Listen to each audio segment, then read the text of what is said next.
everyone. Thank you for joining and welcome to Relaxing Readings, Narration for Relaxation. Today's reading is a classic tale of Robin Hood, written by Howard Pyle in 1883 and published in his collection The Merry Adventures of Robin Hood of Great Renown in Nottinghamshire. I hope you enjoy How Robin Hood Came to be an Outlaw.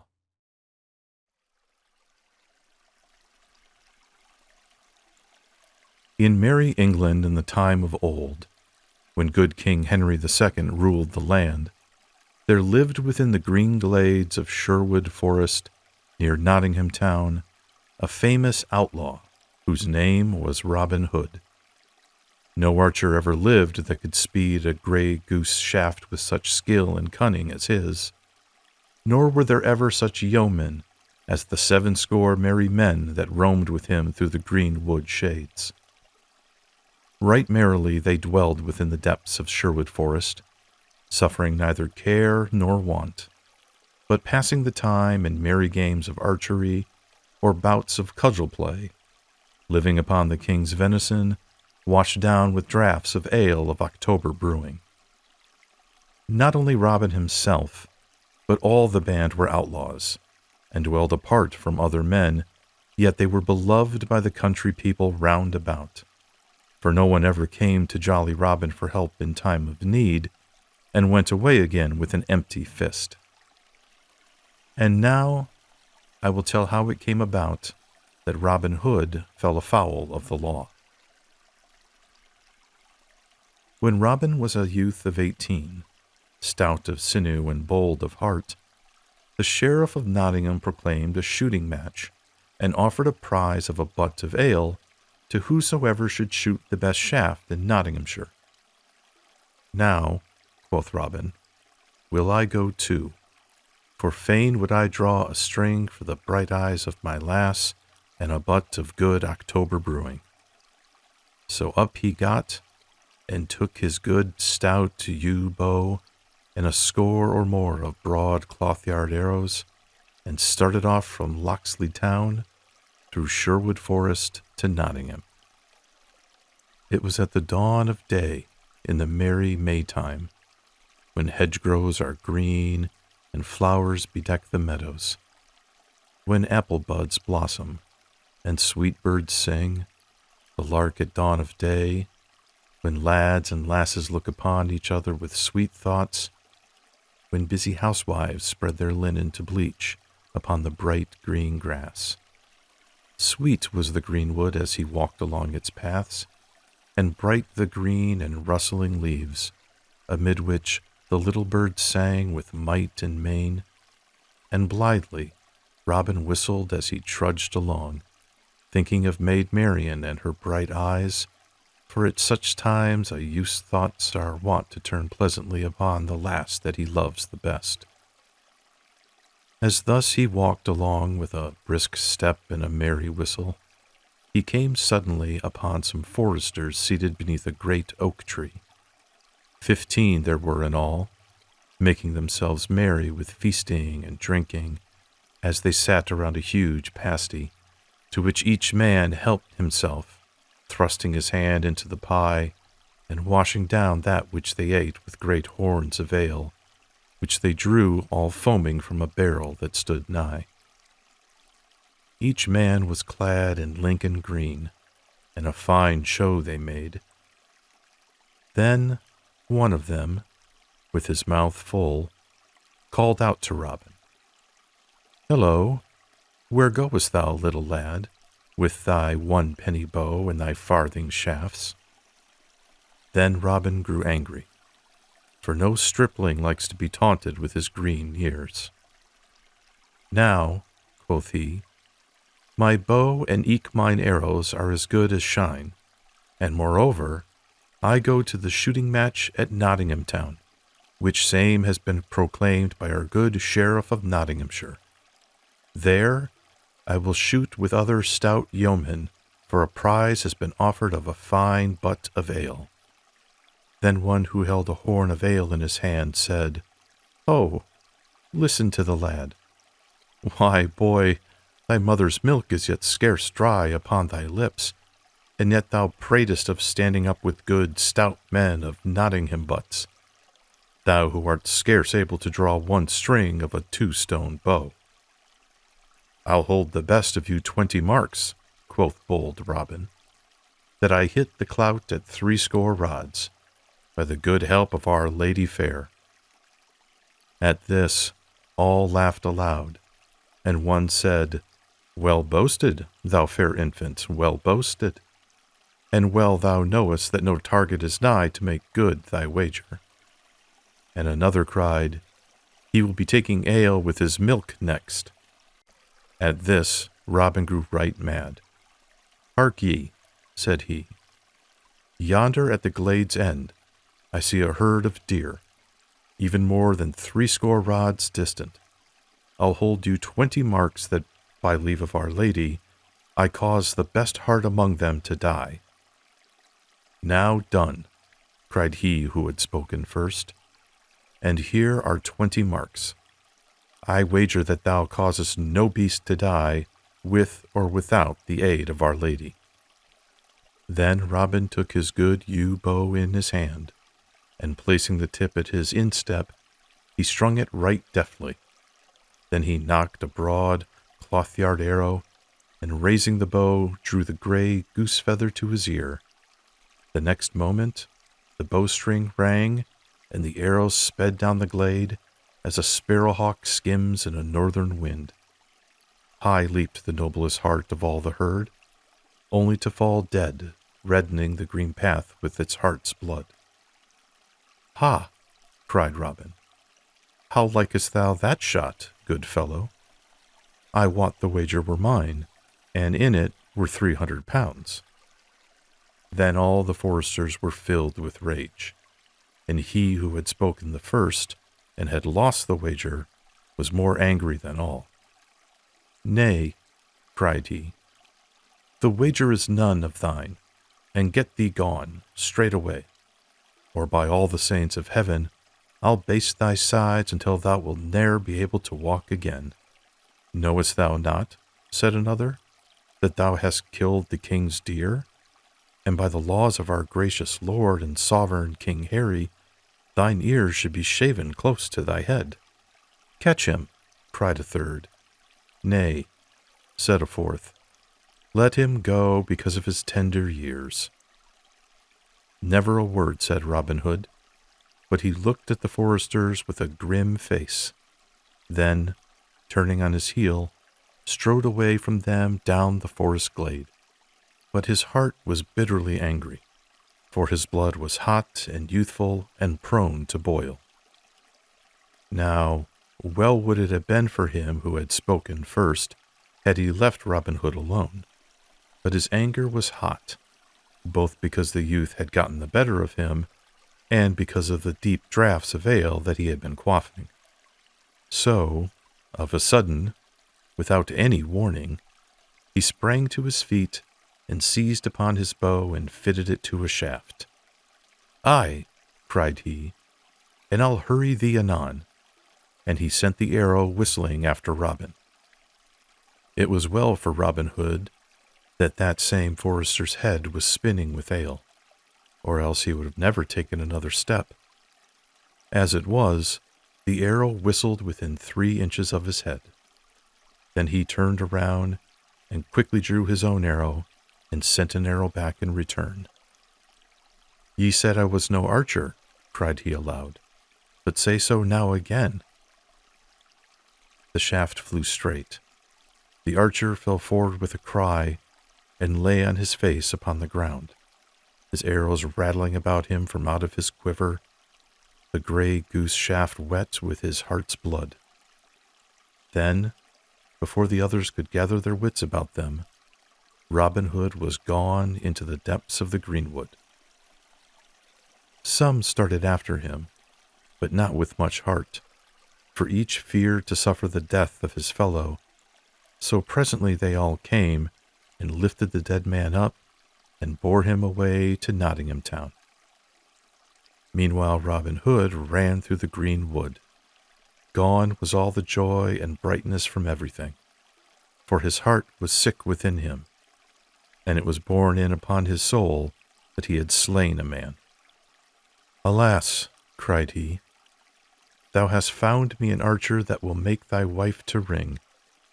I would that thou hadst ne'er said one word to me, or that I had never passed thy way, or even that my right forefinger had been stricken off ere that this had happened. In haste I smote, but grieve I sore at leisure. And then, even in his trouble, he remembered the old saw that what is done, and the egg cracked cannot be cured. And so he came to dwell in the green wood that was to be his home for many a year to come, never again to see the happy days with the lads and lasses of sweet Locksley Town, for he was outlawed, not only because he had killed a man, but also because he had poached upon the king's deer, and 200 pounds were set upon his head as a reward for whoever would bring him to the court of the king. Now, the sheriff of Nottingham swore that he himself would bring this knave Robin Hood to justice, and for 2 reasons. First, because he wanted the 200 pounds, and next, because the forester that Robin Hood had killed was akin to him.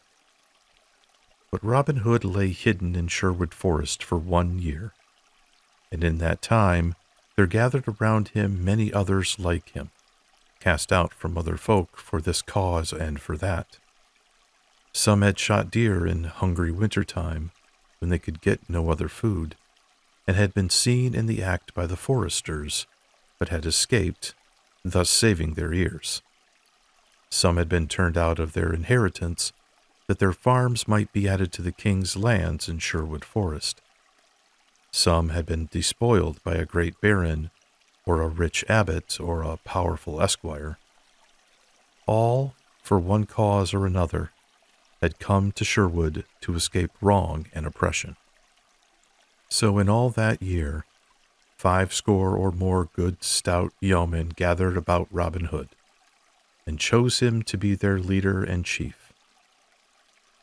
Then they vowed that even as they themselves had been despoiled, that they would despoil their oppressors, whether baron, abbot, knight, or squire, and that from each they would take that which had been wrung from the poor by unjust taxes, or land rents, or in wrongful fines. But to the poor folk they would give a helping hand in need and trouble, and would return to them that which had been unjustly taken from them. Besides this, they swore never to harm a child, nor to wrong a woman, be she maid, wife, or widow. So that, after a while, when the people began to find that no harm was meant to them, but that money or food came in time of want to many a poor family, they came to praise Robin and his merry men, and to tell many tales of him and of his doings in Sherwood Forest, for they felt him to be one of themselves. Up rose Robin one merry morn, when all the birds were singing blithely among the leaves, and up rose all his merry men, each fellow washing his head and hands in the cold brown brook that leaped laughing from stone to stone. Then said Robin, "For 14 days have we seen no sport, so now I will go abroad to seek adventures forthwith. But tarry ye, my merry men all, here in the green wood. Only see that ye mind well my call. 3 blasts upon the bugle horn I will blow in my hour of need. Then come quickly, for I shall want your aid." So saying, he strode away through the leafy forest glades until he had come to the verge of Sherwood. There he wandered for a long time, through highway and byway, through dingy dell and forest skirts. Now he met a fair buxom lass in a shady lane, and each gave the other a merry word and passed their way. Now he saw a fair lady upon an ambling pad, to which he doffed his cap, and who bowed sedately in return to the fair youth. Now he saw a fat monk on a pannier-laden ass, now a gallant knight with spear and shield and armor that flashed brightly in the sunlight, now a page clad in crimson, and now a stout burgher from good Nottingham town, pacing along with serious footsteps. All these sights he saw, but adventure found he none. At last he took a road by the forest skirts, a bypath that dipped toward a broad, pebbly stream spanned by a narrow bridge made of a log of wood. As he drew nigh this bridge, he saw a tall stranger coming from the other side. Thereupon Robin quickened his pace, as did the stranger likewise, each thinking to cross first. "Now stand thou back," quoth Robin, "and let the better man cross first." "Nay," answered the stranger, "then stand back thy own self, for the better man, I wet, am I." "That will we presently see," quoth Robin, "and meanwhile stand thou where thou art, or else, by the bright brow of Saint Alfreda, I will show thee right good Nottingham play, with a cloth-yard shaft betwixt thy ribs."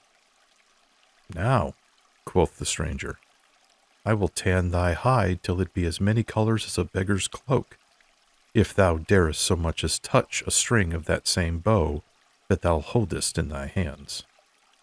"Thou pratest like an ass," said Robin, "for I could send this shaft clean through thy proud heart before a curtal friar could say grace over a roast goose at Michaelmastide." "And thou pratest like a coward," answered the stranger, "for thou standest there with a good yew bow to shoot at my heart, while I have naught in my hand but a plain blackthorn staff wherewith to meet thee." "Now," quoth Robin, "by thy faith of my heart, never have I had a coward's name in all my life before. I will lay by my trusty bow and eke my arrows, and if thou darest abide my coming, I will go and cut a cudgel to test thy manhood withal."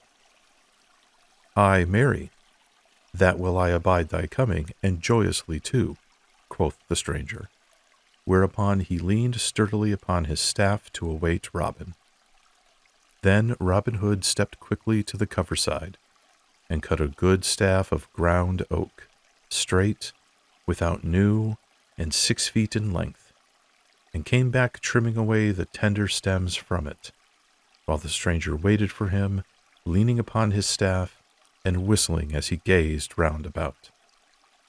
Robin observed him furtively as he trimmed his staff, measuring him from top to toe from out the corner of his eye, and thought that he had never seen a lustier or stouter man. Tall was Robin, but taller was the stranger by a head and a neck, for he was 7 feet in height. Broad was Robin across the shoulders, but broader was the stranger by twice the breadth of a palm, while he measured at least an ell around the waist. "Nevertheless," said Robin to himself, "I will baste thy hide right merrily, my good fellow." Then aloud, "Lo, here is my good staff, lusty and tough. Now wait my coming, an thou darest, and meet me an thou fearest not. Then we will fight until one or the other of us tumble into the stream by dint of blows." "Marry, that meeteth my whole heart," cried the stranger, twirling his staff above his head betwixt his fingers and thumb until it whistled again. Never did the knights of Arthur's Round Table meet in a stouter fight than did these two. In a moment, Robin stepped quickly upon the bridge where the stranger stood. First he made a feint, and then delivered a blow at the stranger's head that, had it met its mark, would have tumbled him speedily into the water. But the stranger turned the blow right deftly, and in return gave one as stout, which Robin also turned as the stranger had done. So they stood, each in his place, neither moving a finger's breadth back, for 1 good hour, and many blows were given and received by each in that time, till here and there were sore bones and bumps, yet neither thought of crying enough, nor seemed likely to fall from the bridge. Now and then they stopped to rest, and each thought he had never seen in all his life before such a hand at quarterstaff. At last Robin gave the stranger a blow upon the ribs that made his jacket smoke like a damp straw thatch in the sun. So shrewd was the stroke that the stranger came within a hair's breadth of falling off the bridge. But he regained himself right quickly, and by a dexterous blow gave Robin a crack on the crown that caused the blood to flow. Then Robin grew mad with anger, and smote with all his might at the other.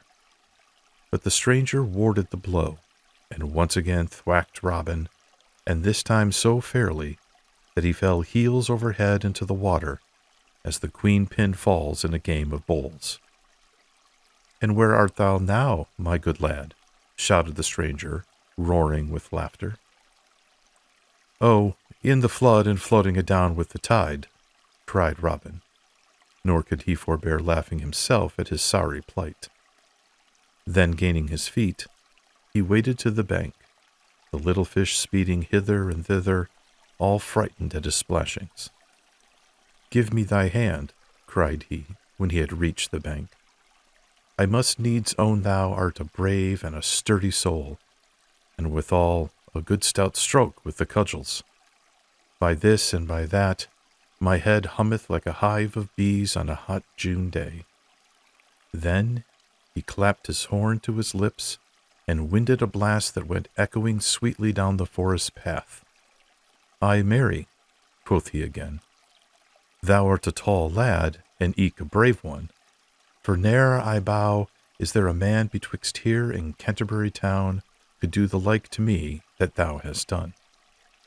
"And thou," quoth the stranger, laughing, "takest thy cudgelling like a brave heart and a stout yeoman." But now the distant twigs and branches rustled with the coming of men, and suddenly a score or two of good stout yeomen, all clad in Lincoln green, burst from out the covert, with merry Will Stutely at their head. "Good master," cried Will, "how is this? Truly thou art all wet from head to foot, and that to the very skin." "Why, marry," answered jolly Robin, "yon stout fellow hath tumbled me neck and crop into the water, and hath given me a drubbing beside." "Then shall he not go without a ducking and eke a drubbing himself?" cried Will Stutely. "Have at him, lads."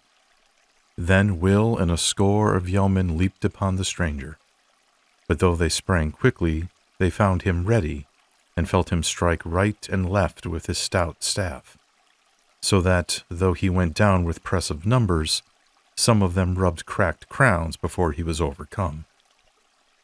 "Nay, forbear," cried Robin, laughing until his sore sides ached again. "He is a right good man and true, and no harm shall befall him. Now hark ye, good youth, wilt thou stay with me and be one of my band?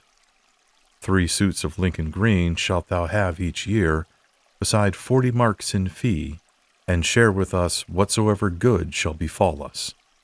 Thou shalt eat sweet venison and quaff the stoutest ale, and mine own good right-hand man shalt thou be, for never did I see such a cudgel player in all my life before. Speak, wilt thou be one of my good merry men?" "That know I not," quoth the stranger surlily, for he was angry at being so tumbled about. "If ye handle yew bow and apple shaft no better than ye do oak and cudgel, I wot ye are not fit to be called yeomen in my country. But if there be any man here that can shoot a better shaft than I, then will I bethink me of joining with you." "Now by my faith," said Robin, "thou art a right saucy varlet, sirrah. Yet I will stoop to thee as I never stooped to man before. Good Stutely, cut thou a fair white piece of bark 4 fingers in breadth, and set it 80 yards distant on yonder oak. Now, stranger, hit that fairly with a gray goose shaft, and call thyself an archer. Aye, marry that I will, he answered. Give me a good stout bow and a fair broad arrow, and if I hit it not, strip me and beat me blue with bowstrings. Then he chose the stoutest bow among them all, next to Robin's, and a straight gray goose shaft, well feathered and smooth, and stepping to the mark, while all the band sitting or lying about the greensward watched to see him shoot, he drew the arrow to his cheek and loosed the shaft right deftly, sending it so straight down the path that it clove the mark in the very center. Aha! cried he, mend thou that if thou canst, while even the yeomen clapped their hands at so fair a shot. That is a keen shot indeed, quoth Robin. Mend it I cannot, but mar it I may, perhaps. Then taking up his own good stout bow, and knocking an arrow with care, he shot with his very greatest skill. Straight flew the arrow, and so true that it lit fairly upon the stranger's shaft and split it into splinters. Then all the yeomen leaped to their feet and shouted for joy that their master had shot so well. Now by the lusty yew bow of good St. Withel, cried the stranger, that is a shot indeed, and never saw I the like in all my life before. Now truly will I be thy man henceforth. Good Adam Bell was a fair shot, but never shot he so. Then have I gained a right good man this day, quoth jolly Robin. What name goest thou by, good fellow? Men call me John Little, whence I came, answered the stranger. Then Will Stuteley, who loved a good jest, spoke up. Nay, fair little stranger, said he, I like not thy name, and fain would I have it otherwise. Little art thou indeed, and small of bone and sinew. Therefore shalt thou be christened Little John, and I will be thy godfather. Then Robin Hood and all his band laughed aloud until the stranger began to grow angry. And thou make a jest of me, quoth he to Will Stuteley. Thou wilt have sore bones and little pay, and that in short season. Nay, good friend, said Robin Hood, bottle thine anger, for the name fitteth thee well. Little John shall thou be called henceforth, and Little John shall it be. So come, my merry men, we will prepare a christening feast for this fair infant. So turning their backs upon the stream, they plunged into the forest once more, through which they traced their steps till they reached the spot where they dwelled in the depths of the woodland. There had they built huts of bark and branches of trees, and made couches of sweet rushes spread over with skins of fallow deer. Here stood a great oak tree with branches spreading broadly around, beneath which was a seat of green moss, where Robin Hood was wont to sit at feast and at merrymaking with his stout men about him. Here they found the rest of the band, some of whom had come in with a brace of fat does. Then they all built great fires, and after a time roasted the does and broached a barrel of humming ale. Then, when the feast was ready, they all sat down, but Robin placed Little John at his right hand, for he was henceforth to be the second in the band. Then, when the feast was done, Will Stuteley spoke up. It is now time, I ween, to christen our bonny babe, is it not so, merry boys? And aye, aye, cried all, laughing till the woods echoed with their mirth. Then 7 sponsors shall we have, quoth Will Stuteley, and hunting among all the band, he chose the 7 stoutest men of them all. Now by Saint Dunstan, cried Little John, springing to his feet, more than one of you shall rue it, and you lay any finger upon me. But without a word they all ran upon him at once, seizing him by his legs and arms, and holding him tightly in spite of his struggles. And they bore him forth, with all stood around to see the sport. Then one came forward, who had been chosen to play the priest, because he had a bald crown, and in his hand he carried a brimming pot of ale. "Now, who bringeth this babe?" asked he right soberly. "That do I," answered Will Stuteley. "And what name callest thou him?" "Little John call I him." "Now, Little John," quoth the mock priest, "thou hast not lived heretofore, but only got thee along through the world. But henceforth thou wilt live indeed. When thou livest not, thou wast called John Little. But now that thou dost live indeed, Little John shalt thou be called. So christen I thee." And at these last words he emptied the pot of ale upon Little John's head. Then all shouted with laughter as they saw the good brown ale stream over Little John's beard and trickle from his nose and chin, while his eyes blinked with the smart of it. At first he was of a mind to be angry, but found he could not, because the others were so merry. So he too laughed with the rest. Then Robin took this sweet, pretty babe, clothed him all anew from top to toe in Lincoln green, and gave him a good stout bow, and so made him a member of the merry band. And thus it was that Robin Hood became outlawed. Thus a band of merry companions gathered around him, and thus he gained his right-hand man, Little John. And so the prologue ends.